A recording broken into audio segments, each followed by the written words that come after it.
Olá pessoal, bem-vindo ao nosso treinamento, nós somos da Gente Mais, né? Fornecemos aí consultorias, treinamentos para o pessoal em indústrias, né? Meu nome é Eduardo Goldoni, eu sou engenheiro eletricista de formação e trabalho há alguns anos aí em indústria sucroalcooleira, indústria de fábrica de MDF, né? Trabalhei em alguns casos também, projetos principalmente voltados à parte elétrica, industrial ali, né? Questão de turbinas, geradores elétricos, né? Trabalhei muito nessa área de cogeração em usinas também. E hoje eu vou fazer o treinamento com vocês aqui, no treinamento de hidrojateamento, baseado na NR34 e lá no artigo 8 da NR34, né? Que fala sobre segurança, né, em jateamento e hidrojateamento. Onde que a gente usa o hidrojateamento, o jateamento, certo? Geralmente em atividades de manutenção. Então, por exemplo, se for pensar numa usina, onde que a gente vai trabalhar com isso, né? Não é uma atividade que se faz todo dia numa usina. É uma atividade que se faz aí normalmente em período de entre-safra, né? Um período aí também pode ser uma limpeza excepcional, né? E você vai fazer onde? Em trocadores de calor, geralmente você faz. Em moenda, para fazer limpeza de moenda, também você usa hidrojato. Às vezes um pré-ar de caldeira também, né? Eu que trabalhei muito na área de caldeira, às vezes a gente fazia um hidrojateamento ali para poder tirar incrustações, né? Enfim. Basicamente são esses serviços. Também limpeza de piso, limpeza de superfície, né? Tem as superfícies dos trocadores de calor, pode ser também no piso. Também tem limpeza também, por exemplo, em turbina, a gente usava muito uma limpeza de hidrojato, né? Um jateamento, porque juntava muito óleo na turbina, né? Então, você colocava ali uma solução junto com a água e fazia o jateamento ali para tirar aquele óleo, né? Para fazer a limpeza. Então, são atividades que você usa em manutenção, certo? Geralmente aí na época de entre-safra ou numa parada de fábrica, né? Por exemplo, em MDF, né, utiliza-se muito óleo, né, como fluido térmico, né? Então, também ocorrem incrustações, né?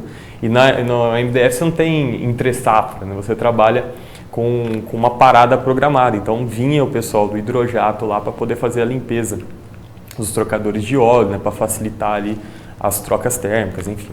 Então, é para isso que serve, né, o hidrojateamento em geral. Vocês são profissionais aí do hidrojato, ou que já trabalham, ou que estão fazendo treinamento para ser um profissional de hidrojatista, né?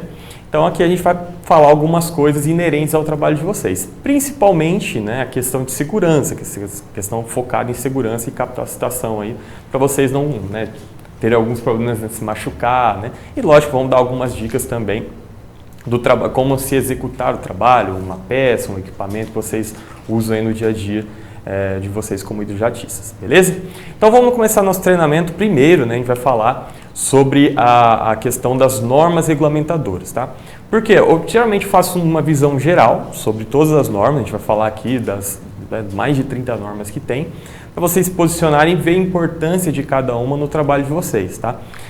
Você vai ver que, né, a NR que trata sobre a questão do hidrojateamento, ele está dentro de uma NR que fala sobre construção, né, em meio naval, né? Então, assim, ele fica ali bem no meio de uma NR, tá? É um assunto importante, né? Então, a norma quis colocar isso com uma importância ali, mas acabou jogando dentro de uma outra NR, né? Isso acontece algumas vezes, né? O pessoal perde construção, joga algumas coisas que são de indústria, joga numa NR que é de construção, né? Mas acaba sendo de alguma forma ali englobada, tá? O que são normas regulamentadoras, né? Norma regulamentadora do Ministério do Trabalho. Isso daqui, pessoal, é lei, tá? É diferente, por exemplo, de uma norma técnica, né? A norma que fala como que deve ser o NIPLE, a norma como deve ser uma mangueira, que são normas técnicas.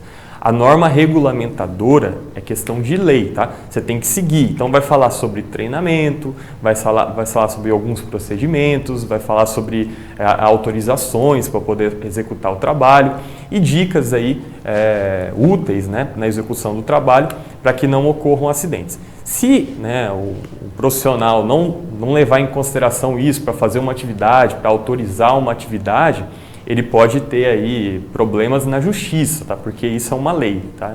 Como se fosse um código ali do que você precisa seguir. Se você não seguir, você pode ser processado, tá? Essa que é a diferença da norma técnica para a norma regulamentadora que a gente está tratando aqui, tá bom? É lógico, chega alguns momentos ali que a norma regulamentadora, ela para ela não ficar muito técnica, né, para ela não entrar em méritos técnicos, ela cita uma norma técnica. Isso também é comum, né, na norma regulamentadora, tá? Mas nesse caso aqui a gente vai trabalhar mais com primeiro, né, as normas regulamentadoras, e se tiver alguma coisa técnica a gente chama ali alguma questão técnica ou outra norma ali que você usa, por exemplo, a NIPLE, né, enfim, aí você vai poder dar uma pesquisada melhor sobre um determinado assunto ali específico, tá? Agora a gente vai falar sobre normas em gerais. Então, primeiro, né, da onde que vem norma regulamentadora? Primeiro, né, vem de uma necessidade, tá, de evitar acidentes. Então, primeiro, lá em 1802, isso já faz mais de 200 anos, né, o Brasil nem era independente nessa época, e já, como, né, teve a Revolução Industrial, principalmente na Inglaterra e também depois na França, né, ali aconteciam muitos acidentes e aí começaram a se fazer comissões dentro das fábricas para se evitar acidente, porque as pessoas estavam morrendo. Antigamente o pessoal trabalhava, né, o ferreiro ele trabalhava na casa dele, né, ele tinha ali uma pequena oficina, né, o cara trabalhava com barro, alguma coisa nesse sentido. Quando você trabalha com equipamentos movidos, né, por exemplo, a vapor, né, tinha uma potência muito grande ali que o pessoal estava trabalhando em minas, né, começaram a ter acidentes mais graves, as pessoas começaram a morrer. Então, aí começaram a falar, o que a gente faz? Vamos criar comissões para discutir o que a gente pode fazer para melhorar, se tornar mais segura essa atividade, tá? No Brasil, ali pelo histórico, né, em 1923, você vê que o Brasil demorou um pouco para se industrializar, né, então aí começaram a vir as empresas e em 1923 a gente tem uma comissão de fábrica que foi na Light, né, no Rio de Janeiro. A Light hoje aí é uma distribuidora de energia elétrica no Rio de Janeiro, né, trabalha com distribuição, transmissão de energia, certo? E aí, em 1944, né, foi um período aí que o Brasil já estava bem industrializado, principalmente aí em São Paulo, Rio de Janeiro, já tinham grandes indústrias, né? Você pensar aí a Petrobras, que mais ou menos nessa época começou a ser montada, a CSN, né? A Companhia Siderúrgica Nacional, e outras indústrias de grande porte começaram a ser montadas, e aí teve o decreto-lei, aí foi lá do Getúlio Vargas, né? Ele instituiu a Comissão Interna de Prevenção de Acidentes, que é a CIPA, né, que você tem aí em empresas, tem uma empresa de um porte um pouco maior, existe a necessidade, né, de ter a CIPA. Então, foi criada lá em 1944, né, quando teve ali as leis trabalhistas foram implantadas, né, então entrou em cena a CIPA para poder fazer uma gestão sobre aquelas leis que foram regulamentadas, né. E aí, em 1978, olha só, né, em 1978, isso já faz muito pouco tempo, né, pouco mais aí de 40 anos, né, 44 anos aí mais ou menos, que passaram a valer as normas regulamentadoras, que é o que a gente está falando aqui. Tá? Então, aí sim, que teve, né, aí o Brasil já era muito industrializado, né, enfim, na verdade foi um auge ali de industrialização no país, né. O pessoal saiu do campo, foi para a cidade para poder trabalhar, muitas indústrias, né, vieram de fora e aí começou a ter muito acidente, aí teve a necessidade de criar normas para as empresas respeitarem, né, porque estava fugindo do controle. E foi criada no início, né, 28 NRs, hoje são mais de 30, a gente vai olhar ali cada um por si ali, tem umas duas que foram revogadas e que não estão em funcionamento hoje, aí vamos dizer assim, né, não estão valendo, né, mas são várias outras normas que foram colocadas durante esse período conforme a necessidade que se tinha, né, foi criado um novo trabalho ali, você tinha que criar uma norma para aquilo, né. Por exemplo, o hidrojateamento, né, não criou uma norma específica para o hidrojateamento, vamos trabalhar com a norma NR52 hidrojateamento. Mas tem hidrojateamento, vai ter que criar também o pessoal que trabalha com oficina de carro, vamos pegar uma norma que fala sobre oficina, não tem como fazer isso, então você acaba alocando algumas partes dessas normas para dentro de outras, tá? Para não ficar também, né, muitas questões a serem investigadas ali, dificulta a gestão, tá bom? Então, começando, né, falando das normas, tem a NR1. Né? A NR1 fala de tudo, né, na disposição geral. Então, qual que é o campo de aplicação dela, tá? Então, ela fala sobre, né, normas, a aplicação de todas as normas regulamentadoras de segurança e medicina do trabalho. Aí fala sobre os direitos e obrigações do governo, tá? Então, o governo, qual o papel dele em relação à segurança e à saúde, né? Primeiro, criar essas normas, né? Fazer valer essas normas também. O poder público ele tem que fazer valer essas normas. Então, por isso existe o Ministério Público do Trabalho, que vai fazer uma investigação ali na fábrica, uma inspeção, para poder ver se está tudo normal. Isso é uma obrigação do governo, tá? E também tem os seus direitos também, né? Tem as obrigações e direitos dos empregados. As normas, geralmente, elas tratam muito de direitos dos empregados, né? Por exemplo, direito de recusa, né? Direito de ter o EPI, direito de, né, várias coisas, né? De ser protegido. Esse é o direito do trabalhador, né? E também tem o dever dos trabalhadores, que o trabalhador ele tem que conhecer o que ele está trabalhando ali, ele tem que conhecer a norma, ele tem que saber como se portar, uma obrigação dele também ele trata na NR1, tá?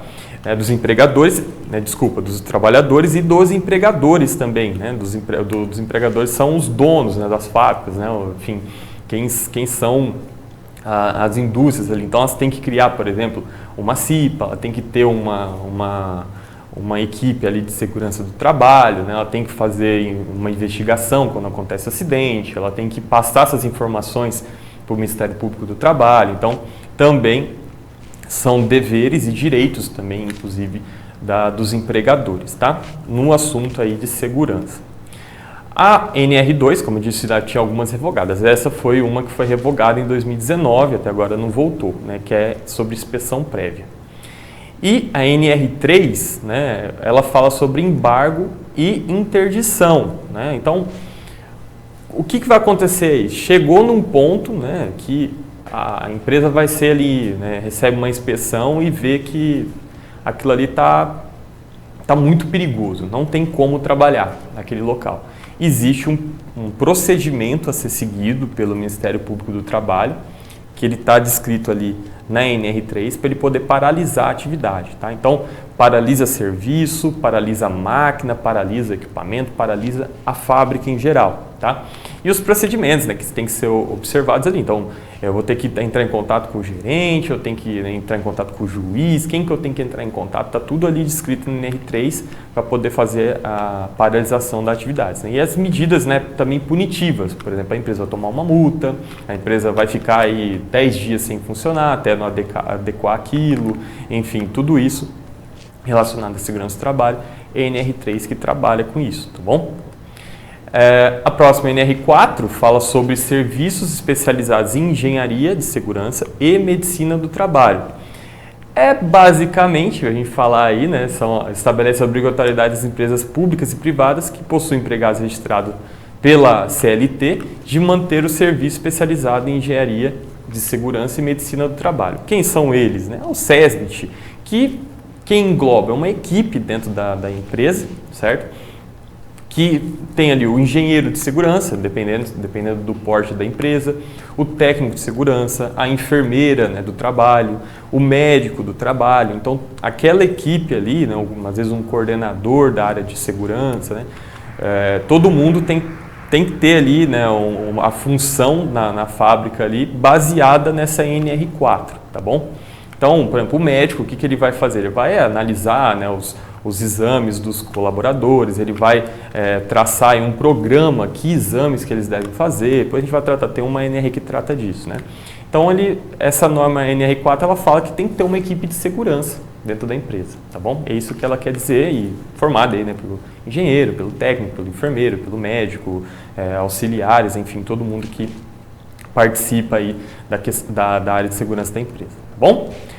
A NR5 fala da CIPA, né? Então, a CIPA, se você trabalha numa empresa, né, grande, né, é obrigatório ter a CIPA, né? Então, as empresas, elas têm que fazer uma eleição para poder, né, instituir uma comissão, né, que né, ela é constituída, né, pelos empregados com o objetivo de prevenir infortúnios laborais, né, acidentes do trabalho, né, ou senão Se não é o acidente, pessoal, pode ser, por exemplo, uma postura inadequada, ela não gera um acidente, mas ao longo dos meses, ao longo dos anos, ela vai provocar um problema de saúde nas pessoas, ela vai ficar com a coluna torta. Então, a CIPA também pode trabalhar nesse sentido, tá? Por exemplo, você trabalha com o hidrojato lá todo, né, torto, né, numa posição ruim, isso daí é uma questão que a gente precisa melhorar. Então, a CIPA pode entrar nessa questão para melhorar a posição, enfim, criar algum método ali para você ficar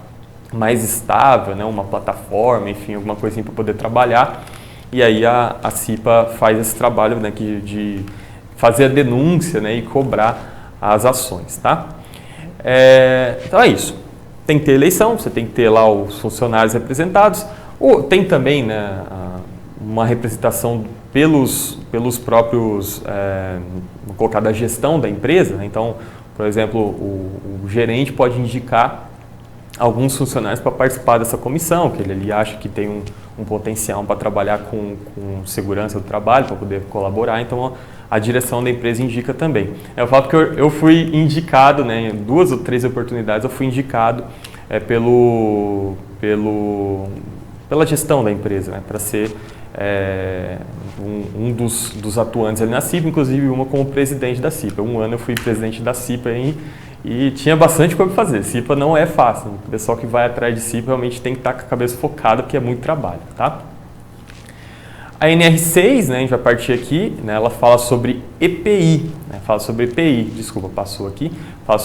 que são os equipamentos de proteção individual, certo? Então, lá está estabelecido, né, que as empresas estão obrigadas a fornecer a seus empregados, sempre que as condições de trabalho o exigirem, a fim de resguardar a saúde e a integridade física dos colaboradores. Então, sempre a empresa vai ter que fornecer os EPIs. Então, desde o EPI básico, pessoal, um óculos, né, um protetor auricular, uma máscara, uma botina, um capacete, esses são os básicos. Agora, o pessoal do hidrojato já precisa, né, de uma roupa mais especial. Você usar roupa de PVC, por exemplo, né? Um protetor facial, você está trabalhando com um jato, pode pegar no olho, né? Enfim, coletes, enfim, tudo isso está dentro da NR6 que fala sobre EPI. E lá, inclusive, na NR6 ele indica, né, para algumas questões ali do que a empresa que fabrica o EPI tem que ter, né? Ela tem que ter um registro, né,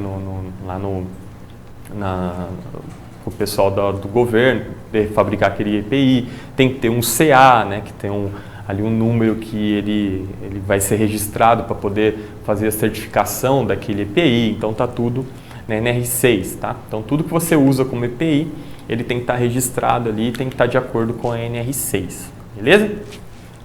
E aí, deixa eu pular, agora voltou, né? NR7, né? NR7 que ela fala do PCMSO. Então, o Programa de Controle Médico de Saúde Ocupacional. Que nome, né, grande, complicado, né? O que ele fala? O que é o PCMSO?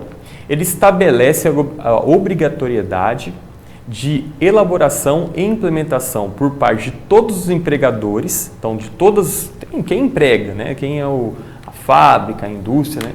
Instituições que admitam trabalhadores como empregados, né? Do PCMSO, com o objetivo de promoção e preservação de saúde do conjunto dos seus colaboradores. Então vamos lá. Você, né, trabalha, a gente estava no treinamento de hidrojato, você trabalha com hidrojato.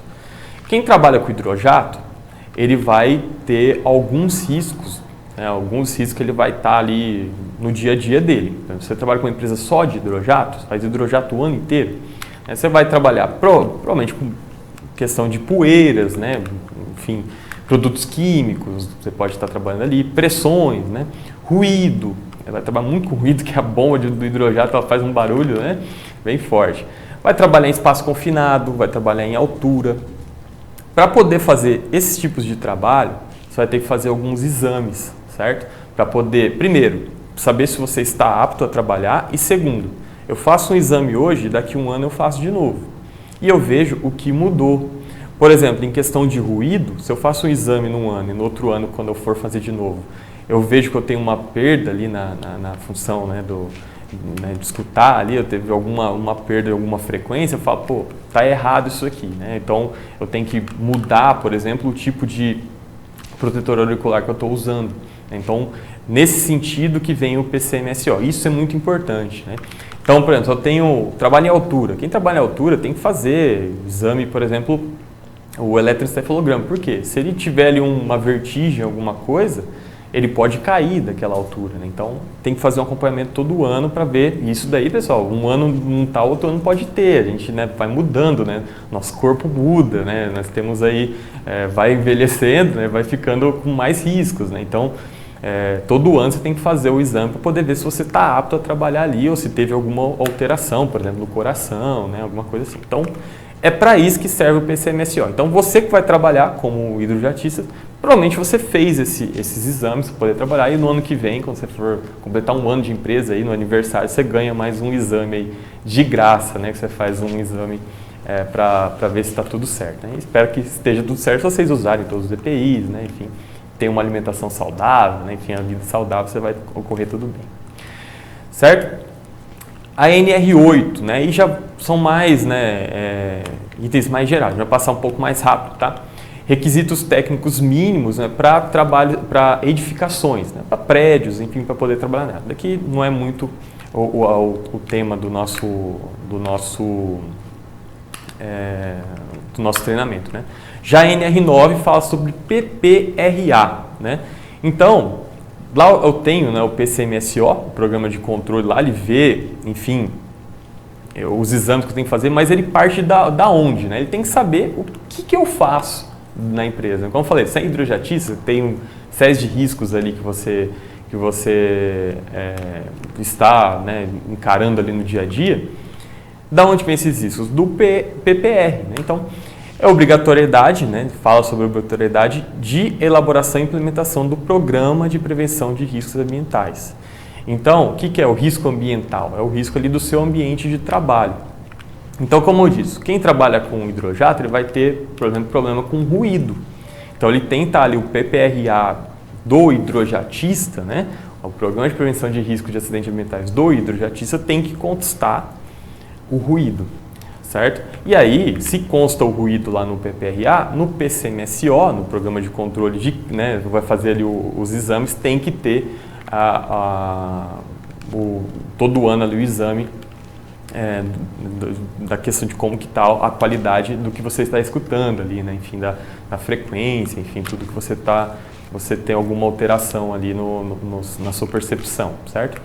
Então, ele serve tanto para evitar acidentes, né? O PPRA serve tanto para evitar acidentes, por exemplo, de cair, né, de uma altura ali, de passar mal dentro de um espaço confinado, enfim, ou se não você vai trabalhar com espaço confinado, você tem que saber que tipo de espaço que você está trabalhando, né, como que ele é ali para você tomar as medidas de controle.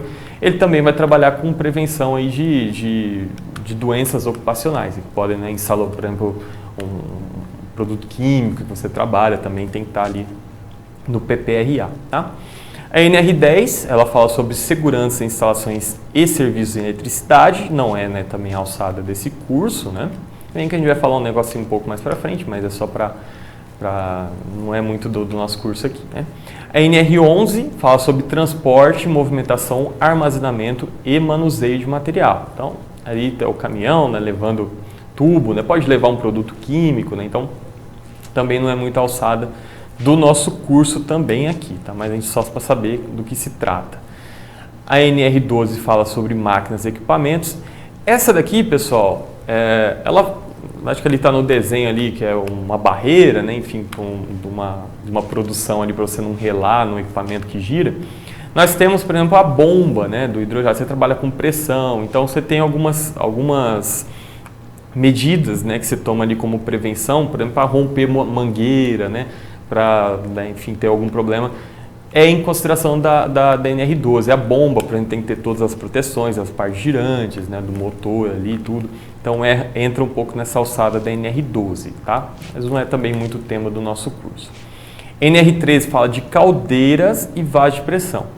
Lógico que aqui a gente fala de caldeira, mas vaso de pressão, pessoal, é importante. Quem trabalha com hidrojato trabalha com pressão, as linhas estão pressurizadas, né? Então, as linhas, elas são consideradas pela NR13 também objeto também da NR13. Então, por exemplo, se eu tenho que usar uma linha ali de 20 bar, de 100 bar, né, de 1.500 bar, essa linha tem que estar preparada, o equipamento para aquela linha tem que estar preparado. Então, você vai utilizar, por exemplo, a linha tem que ser trançada de poliamida, né? Você tem que ver o quanto que ela aguenta. Então, tudo isso tem que estar estabelecido pela norma aí que trata sobre as pressões de trabalho, tá? A NR13, aí no caso nosso aqui é mais para as tubulações, né? Para as conexões que trabalham com hidrojateamento, aí tem que estar seguindo as normas de pressão.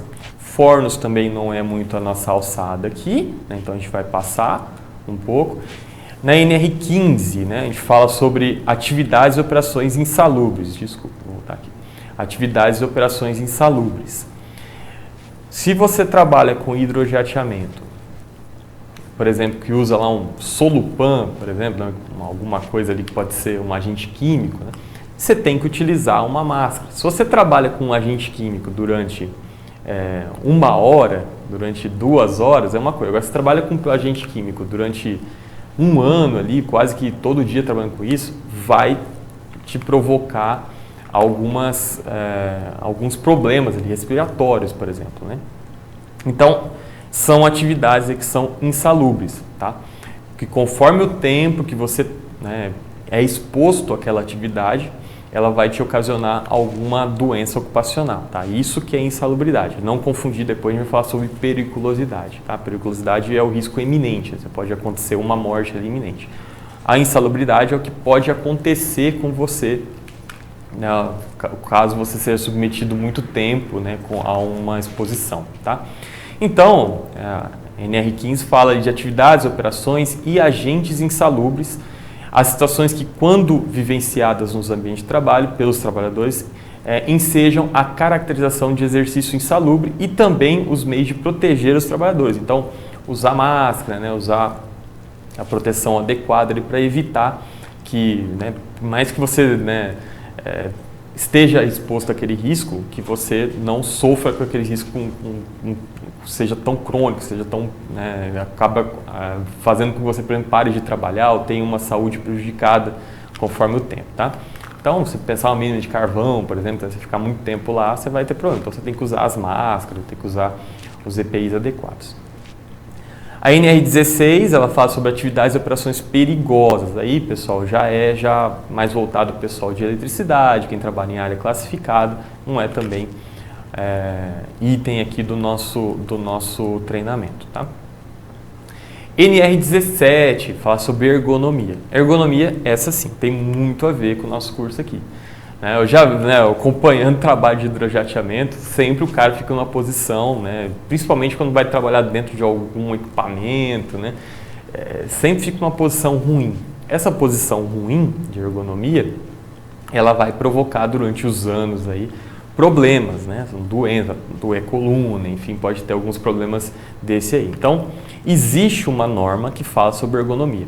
Então, quando chega lá o técnico de segurança e cobra vocês para ficar numa postura correta, ele está seguindo uma norma, pessoal, que é a norma NR17, tá? Então, pense nisso. Quando você chegar no trabalho, vai fazer um trabalho, principalmente, né, trabalhos dentro de espaço confinado, em altura, procura primeiro, né, faça uma ginástica laboral, né, poder dar uma esticada ali no começo da atividade, para sentir menos, né, durante a atividade. Faça também uma preparação para que você fique na melhor posição possível dentro daquele trabalho. Geralmente você tem que ficar ali durante horas fazendo o mesmo trabalho, né? Então aquilo vai te provocar um cansaço, né? Enfim. Ergonomia tem a ver até com iluminação, tá, pessoal? Você tem que tomar cuidado até com a iluminação. Se estiver muito escuro, você fica ali forçando a vista, né? Então tudo isso tem a ver com ergonomia. Então é essa NR que trata, tá? NR18 fala sobre condições e meio ambiente de trabalho na indústria de construção, não é também o nosso tema aqui. A NR19 fala sobre explosivos, também não é nosso tema. NR20 sobre líquidos combustíveis e inflamáveis, também aqui a gente não vai trabalhar, né, com isso. NR21 trabalha céu aberto, é mais para a questão de mina ao ar livre, né, pedreira, enfim. não é também nosso tema. Mineração, que é a NR22, também não é, mas só estou citando aqui para vocês. NR23, proteção contra incêndio. Não é muito, né? Não é muito aí. As atividades do hidrojatismo geralmente não envolvem problemas com incêndio, tá? Mas sempre é bom alertar. Quando você está dentro de um local industrial, a qualquer momento pode acontecer um problema ali de incêndio. Então, você tem que estar sempre ligado. Então, isso é uma regra assim, que todo mundo tem que seguir. Por exemplo, se você tem um equipamento elétrico, pode ter um início de fagulha ali. Como que eu devo tratar aquilo ali? Né? Tem que desligar o sistema. Não posso jogar água nele, né? Com o hidrojato vai apagar, não pode, né?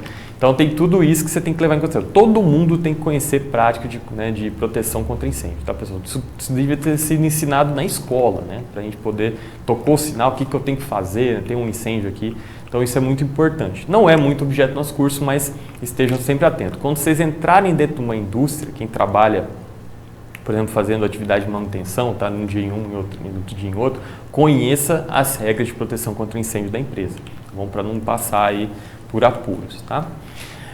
A NR24 fala sobre condições sanitárias de conforto local de trabalho, sobre banheiro, vestiário, também não é nossa questão aqui. A 25 fala sobre resíduos industriais. Aqui, pessoal, eu vou chamar um pouco de atenção. Por quê? Geralmente, né, você trabalha com hidrojato, você vai fazer uma limpeza, né, tirar uma incrustação, né, você vai tirar, sei lá, uma incrustação de açúcar. Pode ser que você tenha ali também use uma soda ali para fazer o trabalho, né? Geralmente esses resíduos, eles têm que ser destinados ao local correto. Não é para tacar no chão, né? Enfim, jogar em qualquer lugar, tá? Então é importante também saber que existe uma norma, tá? Que fala sobre resíduos industriais, tanto resíduos sólidos, né? Ferro, né? Enfim, equipamentos eletrônicos, né? Como também, né? Água contaminada, tudo isso tem que ir para os locais corretos, tá? NR26 fala sobre sinalização. Então, existe uma padronização. Por exemplo, se você entra numa fábrica e vê uma tubulação amarela, você sabe que é gás, né? Se você vê uma tubulação vermelha, você tem que saber que é incêndio, né? Sistema de incêndio.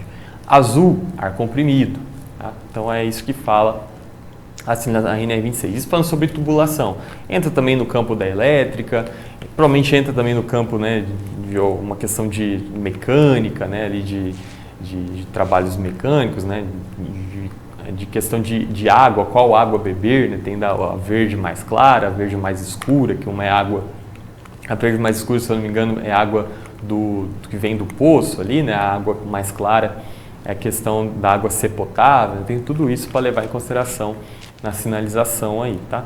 E também para proibir acesso, né, como que você vai trabalhar com hidrojato no local ali, no céu aberto, vamos supor, né, fazendo uma limpeza numa superfície. Eu tenho que sinalizar a área, né, então é de acordo com a NR26. Então você tem que usar ali um circuit, a distância, né, o raio que você tem que fazer para não pegar o hidrojato em quem está passando ali. Então, colocar uma placa, né, avisando que o pessoal está trabalhando aqui, né, enfim, colocar cones, enfim, tudo isso está NR26 falando, tá? NR27 fala sobre o registro profissional do técnico de segurança de trabalho do Ministério, no Ministério do Trabalho. Então, o cara formou como técnico de segurança, ele tem lá que se registrar. Então, a NR27 trata disso. Lembrando que o técnico de segurança, né, também estabelecido lá na NR4, se eu não me engano, né, que fala sobre o SESMIT, né, fala sobre o SESMIT, e aí ele fala que tem que ter, né, o pessoal do enfermeiro do trabalho, o engenheiro de segurança também fala sobre o técnico de segurança, tá? Então é aí que tem o registro, ele vai para a NR27, tá? NR28 fala sobre fiscalização e penalidade, basicamente que a NR3 fala também, né? A NR29 sobre trabalho em porto e a NR30 sobre trabalho aquaviário, né? Enfim, transporte de carga por navio. A 31 sobre segurança, né, e saúde no trabalho em agricultura, pecuária, silvicultura, que é a criação de peixes, né, exploração florestal, né, aquicultura, enfim, todas as outras são englobadas na NR31. A 32 fala sobre assistência à saúde, né? Então são diretrizes aí de trabalhadores que trabalham em estabelecimentos de assistência à saúde, né? Então trabalham em hospital, enfim, como eles devem trabalhar ali. A NR33, essa é importante para a gente, né? Limpar um trocador de calor ali de açúcar lá no folifilme, né? Tem que entrar no espaço confinado, não tem jeito. Então, o que a NR33 fala, e depois mais para frente no curso a gente vai falar mais um pouco sobre ela, um pouco mais especificamente. Então ela fala sobre requisitos, né? Estabelecer os requisitos mínimos para identificação de espaços confinados, seu reconhecimento, né? O perigo que ele tem ali, como que eu reconheço um espaço confinado, o que eu tenho ali dentro, né? Monitoramento de espaço confinado, saber o que tem ali dentro, por exemplo, se tem gás, né, o que está acontecendo, né? E controles dos riscos existentes, de forma a garantir permanentemente a segurança e a saúde dos trabalhadores, tá? Então, a gente vai ver lá na frente, tem lá o executante, vigia, né, enfim, todo mundo ali que trabalha e tem os medidores de gases, enfim, tudo que precisa para trabalhar em espaço confinado, a gente vai dar uma atenção um pouco melhor ali na frente, tá? E aí vem a NR34, finalmente, tá? E olha só como que é o nome dela, né? Condições e meio ambiente de trabalho na indústria da construção, reparação e desmonte naval, né? Olha só, você pensar isso, é muito difícil alguém, né, que trabalha com hidrojateamento, tem poucos que são da indústria naval, né? O pessoal trabalha com muito hidrojateamento em usinas, né, enfim. E aí, dentro dela tem o item 8 lá, o 34.8, que fala sobre trabalhos de jateamento e hidrojateamento, tá? Então, colocaram aí, anexaram nessa norma, e essa que a gente vai trabalhar um pouco mais para frente, tá? A NR35, ela fala sobre trabalho em altura. Mesma coisa que a NR33. Quem trabalha em meio industrial não tem como fugir dessas duas, a NR33 e a 35. Tem que saber de cor, tem que ter treinamento, enfim, praticamente aí todas as atividades que vai fazer, você tem alguma coisinha que vai trabalhar. Então a gente vai falar um pouco mais para frente sobre ela também, mas ela estabelece diretrizes, por exemplo, a altura que você vai ter que trabalhar para considerar que é espaço, que é trabalho em altura, desculpa, que treinamentos tem que fazer, quem é capacitado para poder trabalhar com isso, que equipamentos você vai ter que usar, então tá tudo lá. Qual procedimento você vai ter que fazer, vai ter que abrir PT ou só a assinatura ali que vai fazer a atividade, o que você vai precisar fazer? Mas lá na frente a gente vai explicar, né? A NR36, ela fala sobre trabalho em empresas de abate e processamento de carne, também não tem muito a ver com a gente aqui, e a 37 sobre plataforma de petróleo, também não tem muito a ver com a gente, o nosso trabalho aqui. Vamos pessoal, então, fizemos o apanhado geral, é importante falar sobre a NR, ter uma visão global, porque assim, eu falo para vocês aqui NR34, parte 8 lá, são 10 linhas e pronto. Vocês já sabem tudo de segurança. É importante saber que tudo que é feito em segurança é global. Então você tem o PPRA para poder fazer o PCMSO, quem faz isso é o médico de trabalho que é estabelecido pela NR4, eu posso parar uma atividade mediante a NR3, que pode parar a atividade, né, que fala sobre como parar uma atividade. O EPI que eu uso, de acordo com o PPRA, está de acordo com a NR5, né? Então, tudo vai ali, vai se mesclando, né? vai se movimentando. Então, é importante vocês terem essa visão global, que o trabalho de vocês não é só aqueles 10 itens ali da 34.8. São todas as normas, lógico que algumas a gente não trata muito, né? Fui falando as mais importantes para vocês aqui, só citando as outras, mas para poder enxergar aí o global. E agora a gente vai para o específico, que é a norma que a gente vai trabalhar aqui, dos profissionais que vocês são, que são jateamento e hidrojateamento, tá? Então aguardo vocês aí na próxima aula, um descansinho, para a gente continuar nosso treinamento, certo? Obrigado, até a próxima.